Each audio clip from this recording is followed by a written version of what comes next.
পৃথিবীতে আল্লাহ রাব্বুল আলামিন অসংখ্য সৃষ্টি করেছেন।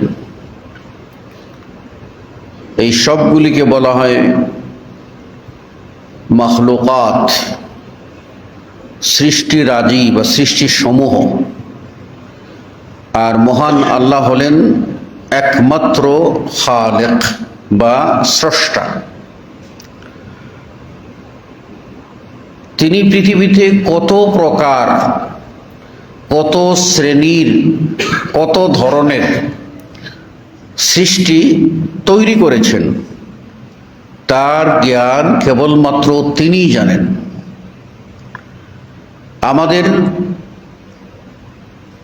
বিজ্ঞান যেটুকু আবিষ্কার করতে পেরেছে, যে পর্যন্ত তারা পৌঁছতে পেরেছে, যে সমস্ত প্রাণীর সন্ধান তারা পেয়েছে, সেগুলিকেই কেবল উল্লেখ করে মাত্র। এর বাহিরে কত সৃষ্টি আছে আল্লাহ রাব্বুল আলামিনই ভালো জানেন। এই সৃষ্টির ভিতরে আকারের দিক থেকে বড় সৃষ্টি আছে, এমন বড় যেটা আমরা কল্পনা করতে পারবো না। যেমন জিবরাইল আলাইহিস সালাম আল্লাহর একটা সৃষ্টি।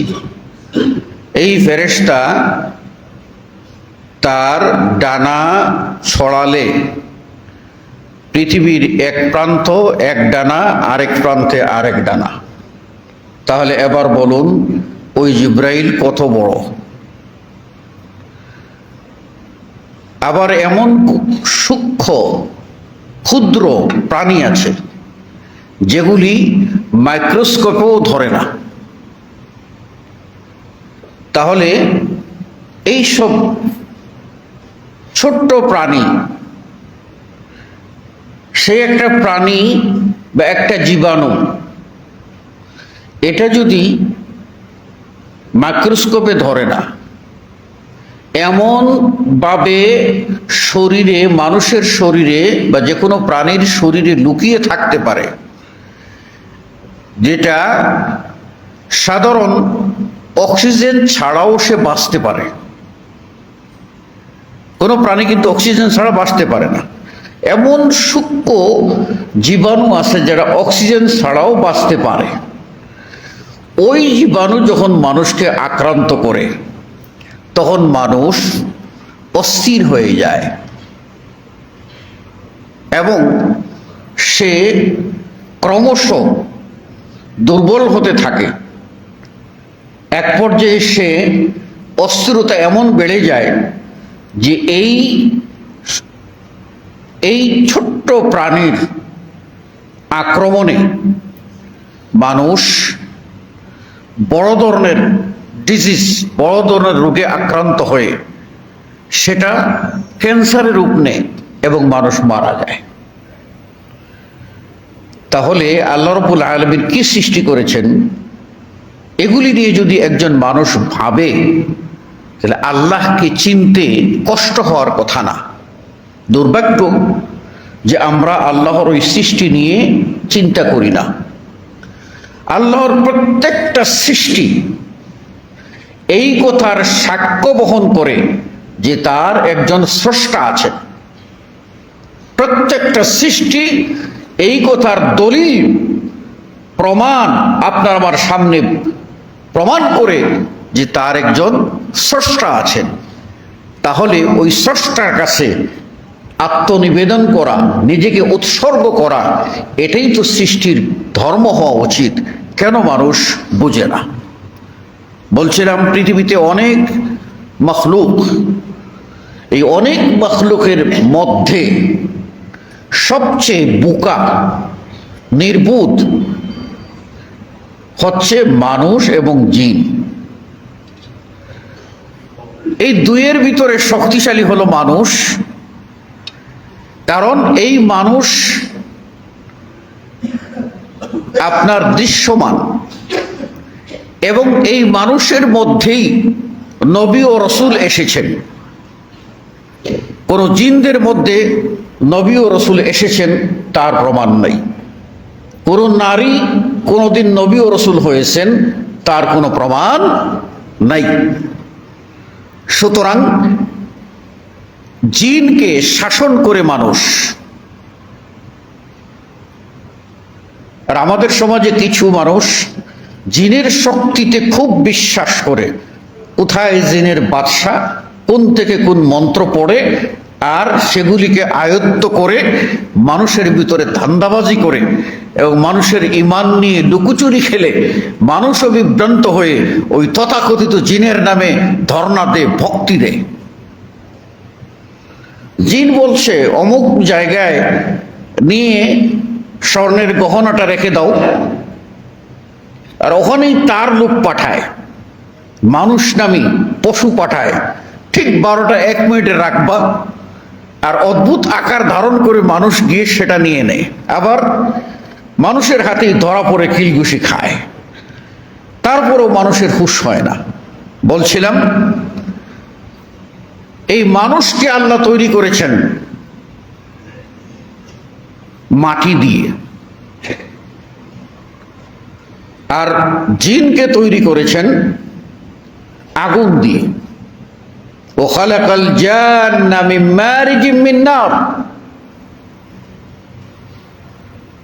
ইবলিস অহংকার করে আদমের সম্মানে সিজদা করে নাই। তার অহংকারের অন্যতম কারণ ছিল যে আমাকে আগুন দিয়ে তৈরি করেছ, তা আমি শ্রেষ্ঠ, আমি উপরমুখী, আগুন জ্বালাইলে উপর দিকে ওঠে, তা আমি কেন নিম্নমুখী মাটির সেই মানুষের কাছে সিজদা করব? আল্লাহর হুকুম মানে নাই, তাই সে কাফের, তাই সে অভিশপ্ত, তাই সে মালাউন। আসলে মালউন আমরা বলি মালাউন, আরবি শব্দ একটু বাংলা করে বলি আর কি। এটা হলো মালউন, লানত প্রাপ্ত, অভিশপ্ত। আর এটাকে আমাদের আঞ্চলিক ভাষা বলি মালাউন। কথায় কথায় গালি দেওয়ার সময় বলি মালাউনের বাদশা। এটা আমাদের সংস্কৃতি হয়ে গেছে। তো জিন দুর্বল, সবল হলো মানুষ। এই মানুষ এবং জিন, এই দুটি সৃষ্টিকে আল্লাহ রাব্বুল আলামিন এবং তার রাসূল সাল্লাল্লাহু আলাইহি ওয়াসাল্লাম বলছেন আস-সাকালাইন। সাকালাইন মানে দুই সৃষ্টি, মানুষ এবং জিন। এদেরকে সাকালাইন বলা হলো কেন? সাকালাইন হলো সম্মানী, সাকালাইন মর্যাদার অধিকারী। সাকালাইন মানে দুই সৃষ্টি যা সাকিল বা ভারী বোঝা বহনকারী। এজন্য এরা হলো সাকালাইন, অর্থাৎ দুটি সৃষ্টি মানুষ এবং জিন সবচেয়ে বড় ভারী বোঝা, সবচেয়ে বড় দায়িত্ব তাদের উপরে। এজন্য তারা হলো সাকালাইন বা ভারী বোঝা বহনকারী। এই ভারী যে বোঝা, যেটা মানুষ এবং জিন তাদের ঘাড়ে নিয়েছে, সেটা কি? অনেক ব্যাখ্যা, তার মধ্যে আমরা একটা সূত্র ধরে কথা বলবো। আল্লাহ রাব্বুল আলামিন কোরআনুল কারীমে বলছেন, ইন্না আরাদনাল আমানাতা আলাস সামাওয়াতি ওয়াল আরদি ওয়াল জিবালি ফাআবাইন। আমি আল্লাহ একটি আমানত, একটি দায়িত্ব, সেই আমানত পেশ করেছি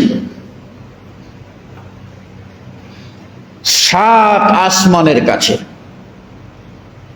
7 পৃথিবীর কাছে এবং পাহাড় সমূহের উপরে। বড় বড় পাহাড়, সেগুলির উপরেই আমানত আমি পেশ করেছি। ফাআবাইনা আন ইয়াহমিলনাহা, আসমান, জমিন, পর্বতমালা সব এই বোঝা বহন করতে তারা অস্বীকৃতি জানিয়েছে। ওয়াশফাকনা মিনহা, আর তারা এইটার প্রতি খুব বিনয়ী, দুর্বল। অর্থাৎ আল্লাহ জমিনকে কোনো কিছু করতে বলবেন, কোনো আমানত দেবেন, পৃথিবী, এই পৃথিবী কি আল্লাহর এই দেওয়া আমানত অস্বীকার করার মতো কোনো সক্ষমতা আছে? আল্লাহর কোন সৃষ্টিকে আল্লাহ রাব্বুল আলামিন কিছু করতে বললেন আর সে বলবে আমি পারবো না, এই পারবো না কথা বলার অধিকার কি কোনো সৃষ্টির আছে? এটা ইম্পর্টেন্ট প্রশ্ন। পৃথিবীর কোন শক্তির অধিকার নাই যে আল্লাহ অর্ডার করবেন আর সে বলবে পারবো না, এই কথা বলার ক্ষমতা পৃথিবীর কোন সৃষ্টির নাই। ওয়ালাহু আসলামা মান ফিস সামাওয়াতি ওয়াল আরদি তাওআন ওয়া কারহা, আসমান ও জমিনে যা যত সৃষ্টি আছে সব সৃষ্টি ইচ্ছায় অনিচ্ছায় যার কাছে বশ্যতা স্বীকার করতে, সারেন্ডার হতে বাধ্য সবাই করেছে। কেউ আল্লাহর সাথে গাদ্দারি করার ক্ষমতা রাখে না, আল্লাহর অর্ডারকে মানবে না, এই ক্ষমতা কেউ রাখে না। সূর্যকে বলা হয়েছে তুমি উঠবা নামবা আলো দিবা, সূর্যের মতো শক্তি হয় নাই যে সূর্য বলবে আল্লাহ এটা আমি পারবো না, এক সেকেন্ডের জন্য আমি পারবো না। বিশাল সমুদ্র, সেখানে মানুষকে বড় বড় জাহাজ দিয়ে যেতে বলা হয়েছে। ওয়াসাখখারনা, আল্লাহ বলেন তোমাদের জন্য আমি করে দিয়েছি অনুগত। এই বিশাল ঢেউ জলরাশি বলতে পারবে না যে আমরা এই জাহাজ বহন করব না। বিশাল সৈন্যলোক, আকাশপথ, শয়ে শয়ে টন নিয়ে চলে বেড়েছে জাহাজ, হাওয়াই জাহাজ। হাওয়াই জাহাজ, এই হাওয়াই জাহাজ যাকে আমরা বিমান বলি, উড়োজাহাজ, সে কি বলতে পারে যে বাতাস আমি বহন করব না? ক্ষমতা নাই, পৃথিবীর কোন সৃষ্টির ক্ষমতা নাই। সব আল্লাহর হুকুম মানতে বাধ্য।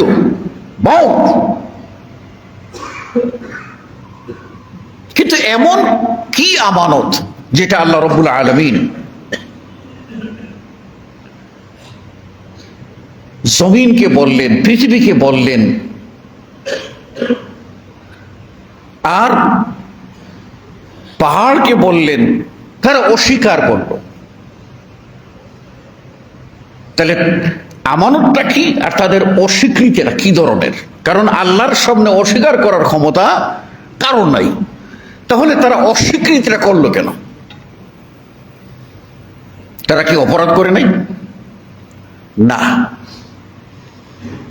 এখানে আল্লাহ রাব্বুল আলামিন জমিনের উপরে, আসমানের উপরে, পাহাড়ের উপরে কোন হুকুম আল্লাহ চাপিয়ে দেননি। চাপিয়ে দিলে আসমান ও জমিন, পাহাড় পর্বত না করার ক্ষমতা নাই। এখানে আল্লাহ রাব্বুল আলামিন একটি আমানতের কথা বলেছেন, বলছেন হে আসমান সমূহ, হে জমিন সমূহ, হে পাহাড় সমূহ, আমি যে তোমাদেরকে সৃষ্টি করলাম তা আমি একটা দায়িত্ব দিতে চাই। সেটা কি? দায়িত্বটা হলো তোমরা এই কাজটি করলে আমি তোমাদেরকে পুরস্কার দেব, আর না করলে তোমাদেরকে আমি শাস্তি দেব। করলে পুরস্কার দেব, না করলে শাস্তি দেব। এইরকম একটা আমানত তোমরা নিবা, এমন একটা দায়িত্ব নিবা যে দায়িত্ব পালন করলে তোমরা পুরস্কৃত হবে। আর ব্যর্থ হলে তোমাদের শাস্তি হবে। এটা তোমরা নিবা। তখন এই 7 আসমান 7 জমিন আর পাহাড় পর্বত আল্লাহর কাছে সারেন্ডার হয়ে বলছে যে আল্লাহ, আমাদের এই সক্ষমতা নাই যে আমরা এই পরীক্ষায় উত্তীর্ণ হব, যে তোমার কথা মতো এই দায়িত্ব নিয়ে আমরা বিজয়ী হব, এই দৃঢ়তা আমরা দিতে পারতেছি না, আমাদের এই সক্ষমতা নাই। সুতরাং আমাদের এই ইচ্ছা তুমি দিও না, তুমি যেটা করবার দায়িত্ব সেই কাজটাই আমাদের উপরে চাপিয়ে দাও, ফলে আমাদের ফেইলও নাই, পাশও নাই। এইটা আমরা মেনে নেব। তোমার গোলাম, তোমার সৃষ্টি, ফেইলও নাই, পাশও নাই, পুরস্কারও নাই, তিরস্কারও নাই, জাহান্নামও নাই, জান্নাতও নাই। আমরা তোমার সৃষ্টি হিসেবে তোমার আনুগত্য করব, কিন্তু যদি আমাদের এই পরীক্ষায় ফেলে দাও তাহলে আমরা অপারগ পারবো না। এই অস্বীকৃতি হচ্ছে আল্লাহর কাছে সারেন্ডার হইয়া এই দায়িত্ব নেওয়ার ক্ষেত্রে বলছেন আমরা বিজয়ী হতে পারবো না, আমরা পরীক্ষায় পাশ করবো না, আমাদের এই পরীক্ষা দিয়েন না আল্লাহ। রব্বানা ওয়ালা তুহাম্মিলনা মা লা তাকাতা লানা বিহি। আল্লাহ শিখায় নাই আমাদেরকে, রব্বানা ওয়ালা তুহাম্মিলনা মা লা তাকাতা লানা বিহি। হে আমাদের রব, আপনাকে আমাকে শিখাইছে বলতে, আমরা কি বলেছি কোনোদিন? হে আমাদের রব, লা তুহাম্মিলনা, আমাদের উপরে এমন দায়িত্ব দিও না, এমন দায়িত্ব দিও না যে দায়িত্ব বহন করার আমাদের কোনো শক্তি নাই, আমরা পারবো না। এমন কোনো পরীক্ষা দিও না যে পরীক্ষা আমি পাশ করতে পারবো না, এই কঠিন পরীক্ষা দিও না। এমন আযাব দিও না, এমন গজব দিও না, এমন পরীক্ষা দিও না যে আযাব, গজব, পরীক্ষা নিরীক্ষা সেগুলিতে আমি পাশ করতে পারবো না। এই ধরনের তুমি আমাকে বুঝা দিও না। তাহলে আল্লাহর কাছে আশ্রয় চাইতে হবে। তাই এই আসমান সমূহ, জমিন সমূহ, পাহাড় পর্বত, তারা বলছে আল্লাহ অন্যান্য সৃষ্টি যেরকম, তাদের জান্নাতও নাই, জাহান্নামও নাই, বিচার নাই, গোলামি করবে যতদিন তাদের অস্তিত্ব তুমি দিবা, জন্ম থেকে নিয়ে ধ্বংস হওয়া পর্যন্ত তোমারই গোলামি করবে বাধ্য হয়ে। উবুদিয়া কাউনিয়া, বাধ্য হয়ে তারা করবে। আমরা সেই পথ বেছে নিতে চাই। তুমি যদি আমাদের পরীক্ষার পথ দাও, এই পরীক্ষায় আমরা বিজয়ী হতে পারবো না। সেই আমানতটা কি? সেটা হলো আল্লাহ রাব্বুল আলামিন কিছু বিধান দেবেন, কিছু নিয়ম দেবেন, কিছু কানুন দেবেন, যার নাম হলো শরীয়ত। এই শরীয়তের বিধান দেবেন, কিছু আমল দেবেন, কিছু ইতিকাদ, বিশ্বাস দেবেন, যেগুলি বান্দা পালন করলে, মানে যে এটা বহন করবে সে, তার একটা পরীক্ষা হবে লাস্টে। এই লাস্ট পরীক্ষায় জিতলে সে জান্নাতি হবে, আর যদি সে ফেল করে তাহলে জাহান্নামের আগুনে পুড়তে হবে। এই পরীক্ষা আল্লাহ রাব্বুল আলামিন বললেন ওয়া হামালাহাল ইনসান, মানুষ এই পরীক্ষাটা নিল, মানুষ এই পরীক্ষাটা নিল। ইন্নাহু কানা যালুমান জাহুলা, এই মানুষ হলো, তারা নির্বোধ এবং তারা নিজেদের উপরে তারা জুলুম নিজেরা এটা এখতিয়ার করে নিয়েছে। এজন্যই মানুষের জন্য শরীয়তের বিধান, এবং এই মানুষের ভিতরে জিন, তাদেরও শরীয়তের বিধান। একদল কাফের হবে এই পরীক্ষায়, একদল মুমিন হবে, আরেক দল এর ভিতর থেকে ফাসেক হবে, আল্লাহর প্রতি ঈমানদার হবে, রসুলের প্রতি ঈমানদার হবে, আসমানি কিতাবের প্রতি বিশ্বাসী হবে, এবং তারা ভালো কাজ করবে, মাঝে মধ্যে গুনাহের কাজও করে ফেলবে। আবার আরেক দল হবে মুনাফিক, যারা অন্তরে অন্তরে কুফরি লুক্কায়িত রাখবে, মানে মনের দিক থেকে অস্থি মজ্জায় সে কাফের, দুনিয়াবী স্বার্থের জন্য বাহ্যিকভাবে সে লেবাসে আমলে মুসলমান, বাহ্যিকভাবে লেবাসে আমলে সে মুসলিম সেজে চলবে, মুসলিম সমাজ থেকে সে বেনিফিশিয়ারি হতে চায়। এরা হলো মুনাফিক। কাফেররা প্রকাশ্য ডিক্লার দিয়ে কুফরি করে, সবাই জানে এই লোকটা কাফের, তাই তার ক্ষতি থেকে বাঁচার জন্য সবাই অ্যালার্ট থাকে। কিন্তু যে মুনাফিক, সে কিন্তু ভিতরে ভিতরে কাফের আর বাহিরে বাহিরে সে মুসলিম। তখন এই শয়তানের অনিষ্ট হইতে বাঁচা বড় কঠিন।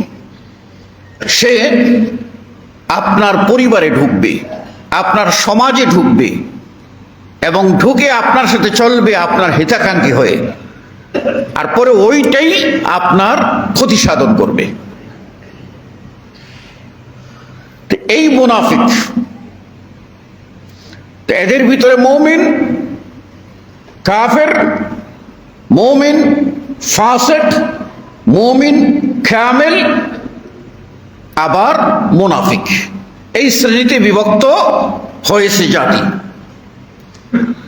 এই জন্য এই যে আমানত আমরা নিয়েছি, সেই আমানত আমরা পালন করলে, যথাযথ পালন করলে আমরা হব সুখী। এটা আল্লাহ ওয়াদা করেছেন, মান আমিলা সালিহাম মিন যাকারিন আও উনসা ওয়া হুয়া মুমিন ফালানুহইয়ান্নাহু হায়াতান তাইয়্যিবা। যে ঈমান গ্রহণ করে যে নারী ও যে পুরুষ নেক আমল করবে, সেই লোককে আমি পবিত্র জীবন দান করব। হায়াতুন তাইয়্যিবা, ভালো জীবন। আর আমি তাকে জাযা, বদলা দেব, বিনিময় দেব সে যা কল্পনা করেনি, অর্থাৎ যা করেছে তার চেয়ে উত্তম বিনিময় আমি দেব। এই জন্য তো আল্লাহ রাব্বুল আলামিন বলে দিয়েছেন, ওয়ালাদাইনা মাজিদ, আমার কাছে আরো আছে, আরো আছে। রাসূল সাল্লাল্লাহু আলাইহি সাল্লাম বলছেন, আল্লাহ যারা পুরস্কৃত হবে, যারা বেহেশতি মানুষ হবে, যারা জান্নাতি হবে, তাদের জন্য রেখে দিয়েছেন এমন মা লা আইনুন রাআত ওয়ালা উযুনুন সামিআত ওয়ালা খাতারা আলা কলবি বাশার। এমন কিছু রেখে দিয়েছেন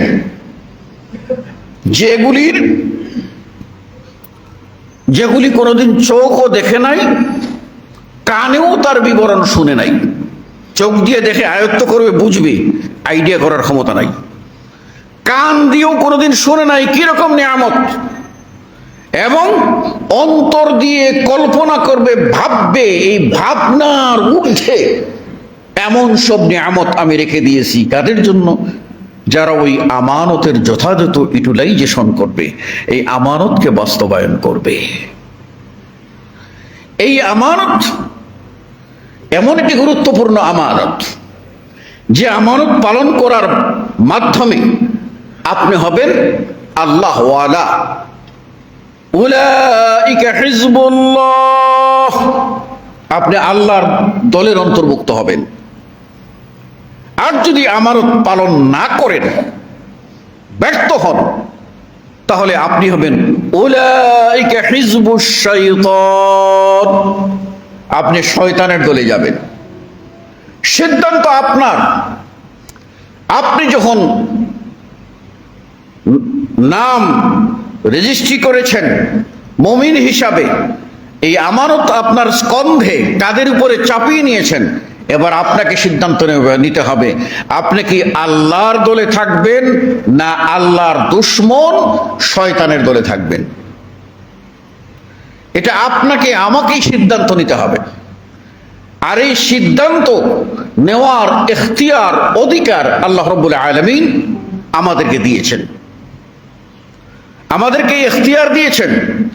এই অধিকার প্রয়োগ করি বলেই আমরা কোনো কাজ করি। অধিকার প্রয়োগ না করলে জড় বস্তুর মতো থাকতাম। যারা জড়বাদী একদল লোক আছে, এদেরকে বলে আল জাবারি। এরা বলে পৃথিবীর কোনো মানুষের কোনো ইচ্ছা শক্তি বলতে কিছু নাই, যা কিছু করে, ভালো করুক আর মন্দ করুক, সবটা আল্লাহ করায়। সুতরাং মানুষ ভালো করে ওটা আল্লাহ করায়, চুরি করে ওটা আল্লাহ করায়, ডাকাতি করে আল্লাহ করায়, মদ খাওয়ায় আল্লাহ খাওয়ায়, জেনা বেবিচার করে আল্লাহ করে, জমি দখল করে আল্লাহ করে, খুন করে আল্লাহ করে। নাউযুবিল্লাহি মিন যালিক। এটা একদল মানুষের বিশ্বাস। আল্লাহ রাব্বুল আলামিন মানুষের ইচ্ছা শক্তি দিয়েছেন, বলছেন ওয়ামা তাশাউনা ইল্লা আইয়াশা আল্লাহ। মানুষের ইচ্ছা শক্তি না থাকলে আল্লাহ বলতেন না তোমরা যা চাও, তোমরা যা চাও। তাহলে আমরা যা চাই এই ইচ্ছা শক্তি আমাদেরকে আল্লাহ দিয়েছেন। এই ইচ্ছা শক্তি প্রয়োগের মাধ্যমে আমরা নিজেরা ভালো মন্দ করতে পারি। আজকে আমরা মসজিদে এসেছি, আমাদের ইচ্ছা শক্তি ছিল বলেই মসজিদে আসছি। আরেক দল লোক এই মসজিদে আসেনি, তারা নিজেরা ইচ্ছা শক্তি অন্যদিকে ঘুরিয়ে দিয়েছি, তার ফলে আমরা এখানে আসিনি। আমরা আজকে এখানে বসছি, আমাদের কেউ মন দিয়ে আলোচনা শুনছি, ইচ্ছা শক্তি এদিকে আমরা ধাবিত করেছি। কেউ আবার একটু ঝিমিয়ে যাচ্ছি, এই ঝিমিয়ে কেন যাচ্ছি, আমার ইচ্ছা শক্তি এখানে প্রবল নয় শোনার দিকে, সেজন্য আমি ঝিমিয়ে যাচ্ছি। তাহলে এই ইচ্ছা শক্তি যে আল্লাহ আমাকে দিয়েছেন, এই শক্তির পরীক্ষায় আপনি রাইট পথ বেছে নিলেন না রং পথ বেছে নিলেন, এটাই হলো পরীক্ষার বিষয়। আল্লাহ রাব্বুল আলামিন বলেন ইন্না ইলাইনা ইয়াবাহুম সুম্মা ইন্না আলাইনা হিসাবাহুম। প্রত্যেককে আমাদের দিকে, আমার কাছে ফিরে আসতে হবে এবং আমি তাদের হিসাব নেব। এই হিসাব যে আল্লাহ নেবেন, সেই চিন্তা যদি একজন মানুষ মনের ভিতরে জাগ্রত করে, তাহলে কিন্তু এই মানুষ সব সময় এই ভয় করবে যে কোনো কাজ করার আগে কাজটা কি সঠিক না বেঠিক, করলে লাভ কি, লস কি, এর মাধ্যমে আমার সম্মান বাড়বে না বাড়বে না, প্রত্যেকটা মানুষ হিসাব করবে। এই জন্য আল্লাহ বলছেন ইয়া আইয়ুহাল্লাযীনা আমানু তাকুল্লাহা ওয়াল তানজুর নাফসুম মা কদ্দামাত লিগাদিন ওয়াত্তাকুল্লাহ ইন্নাল্লাহা খাবীরুম বিমা তা'মালুন। হে ঈমানদারগণ, তোমরা আল্লাহকে ভয় করো আর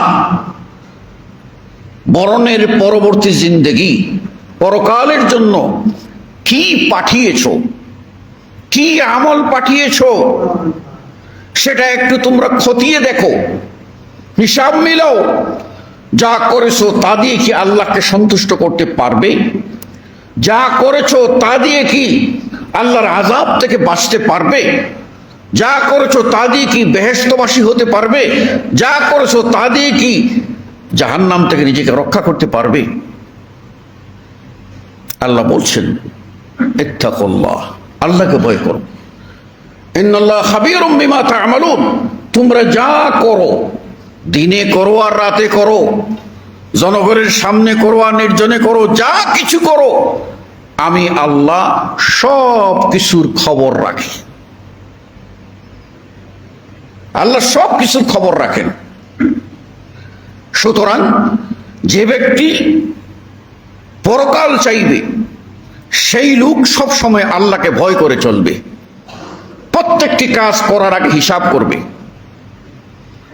ওমর ইবনুল খাত্তাব রাদিয়াল্লাহু তাআলা আনহু বলছেন, হাসিবু আনফুসাকুম ক্বাবলা আন তুহাসাবু। তোমাদের হিসাব নেওয়ার আগে নিজেরা তোমাদের হিসাব করে দেখো। নিজেরা হিসাব করি না। ঘর থেকে বের হওয়ার সময়ে আমি সামান্য একটা কাজ করতে যাব, আমার মানিব্যাগ কোথায় আছে সেটা ভুলে গেছি। আমি যে জামাটা পরলাম হুট করে বেরিয়ে যাব, সাধারণ আমি চুল কাটতে যাব, ক্ষৌরকর্ম করতে যাব, অথবা আমি নদী দিয়ে এই পার থেকে ওই পার হব, এখানে আমার 20টা টাকা লাগবে বা 100টা টাকা লাগবে। বের হওয়ার সময় হুট করে চলে গেলাম না, পকেটে হাত দিয়ে দেখি কমাস কম 20 টাকা আছে কিনা, 100 টাকা আছে কিনা। না এইখানে সাধারণ একটা রিক্সাওয়ালার কাছে শরম পাবো, গুদারাঘাটের মাঝির কাছে একটু শরম পাবো, সেলুনে গিয়ে বলবো মাফ চাই তোর টাকা ছাড়াইছি, ইজ্জত বাঁচা। তাহলে এর জন্য কি আমি হিসাব করি না? হিসাব করে দেখি যে টাকাটা নিয়েছি এই দিয়ে আমার ওই কাজটি সমাধা করতে পারবো কি না। এটাই হচ্ছে হিসাব। দুনিয়ার বেলায় তুমি হিসাব করতে পারো, আখিরাতের বেলায় হিসাব করতে পারো না। মরবে যে সত্য, মরণের পরে মুনকার নাকির সওয়াল করবে, এই সওয়ালের জবাবটা রেডি করতে পারো না। এখানে তোমার হিসাব কোথায় যায়? দুনিয়ার ক্ষণস্থায়ী জিন্দেগি, 60-70 বছর হায়াত, আর মৃত্যুর পরে অনন্তকাল শুরু হবে। যে কালের শুরু আছে শেষ নেই, সেই কালে আমি কোথায় থাকবো, কিভাবে থাকবো, এই বিষয়টিকে একটু আমার চিন্তা করা দরকার নয়? আল্লাহ বলছেন, قد أفلح من زكاها وقد خاب من دساها। যেই লোক চিন্তা ভাবনা করে তার দিলকে গুনাহ থেকে মুক্ত রাখতে পারলো, গুনাহ থেকে মুক্ত রাখতে পারলো, আত্মা পবিত্র রাখতে পারলো, সেই বিজয়ী। ওয়াকাদ খাবা মান দাসসাহা। যে লোক পাপের পর পাপ করে, অন্যায়ের পর অন্যায় করে তার দিলটাকে পাপ দ্বারা ঢেকে ফেললো, সেই ক্ষতিগ্রস্ত হলো। আল্লাহ রাসূল সাল্লাল্লাহু আলাইহি ওয়াসাল্লাম বলছেন, ইযা আযনাবা আবদুন যামবা, যখন কোনো বান্দা একটা গুনাহের কাজ করে, এই গুনাহ করার পরে নুকিতাত ফি কলবিহি নুকতাতুন সাউদা, তার কলবের ভিতরে একটা কালো দাগ পড়ে যায়। এই কালো দাগ তার সাদা দিলে কাদা লেগে গেল, সাদা দিলে কালো ময়লা লেগে গেল। ফুসফুসে ক্যান্সার হয় না? ফুসফুসে ক্যান্সার হয়, ঠিক মানুষের আত্মায় ক্যান্সার হলো, একটা দাগ পড়লো। এর জন্য কেমোথেরাপি কি? এটাই আল্লাহ রাসূল সাল্লাল্লাহু আলাইহি ওয়াসাল্লাম বলছেন, ওয়াইন তাবা, অপরাধ করেছে, তওবা করে সাথে সাথেই ওটা কেমোথেরাপির কাজ করে, ওখানে যে দাগটা পড়েছে দাগটা রিমুভ হয়ে যায়, তার কলবটা আবার পরিষ্কার হয়ে যায়। আর যদি বান্দা এখানে জার্ম বা জীবাণু ধরেছে, আত্মায় জীবাণুর পর জীবাণু, পাপের পর পাপ, অন্যায়ের পর অন্যায়, অন্ধ হয়ে গেছে, এই পাপের পর পাপ করতে থাকলে একটার পর একটা ক্যান্সার জীবাণুর শক্তি বাড়বে। কেমোথেরাপি নিল না, তওবা করলো না, সেই লোকটা এক সময়ে তার পুরো দিলটাই কি হয়ে যাবে, ক্যান্সারে আক্রান্ত হয়ে যাবে। আর ওই মানুষটা আর কোনদিন সত্য কথা বুঝবেও না, শুনবেও না। আমাদের স্বভাবটা কি বলুন তো?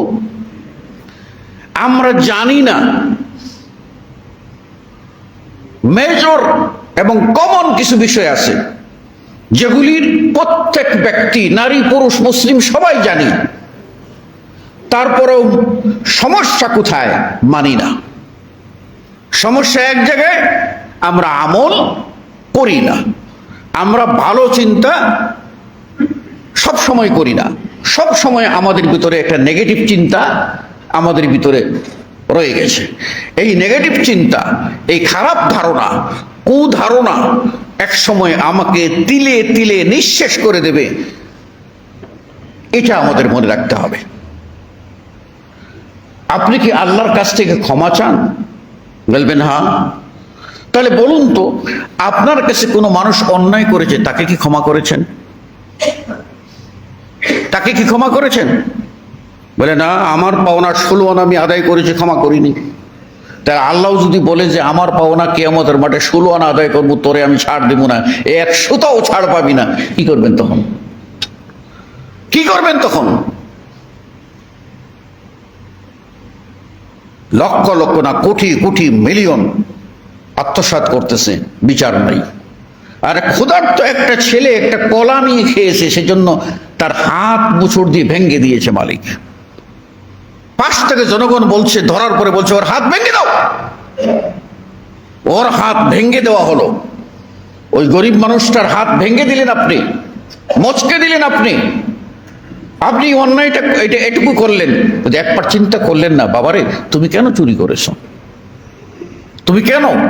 তখন তো সে বলতো, তার মনের আবেগ যে ক্ষুধার জ্বালা, কলাটা দেখে সহ্য করতে পারিনি, পকেটে 1 টাকা নাই, চাচা আমি ভুল করে খেয়ে ফেলেছি। ঠিক আছে বাবা, আর কোনোদিন এই কাজ করো না। এই যে একটা খাইছো, আরো 11টা দিয়ে 1 ডজন কলা তোমাকে দিয়ে দিলাম, যাও। কি হতো?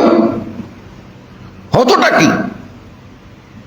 কিন্তু এই মানুষগুলি সমাজে যারা চাঁদাবাজ, লম্পট, ওই মানুষগুলিকে ঠিক মতো মানে মাসুয়ারা দেবে, চাঁদা দেবে, সবই দেবে।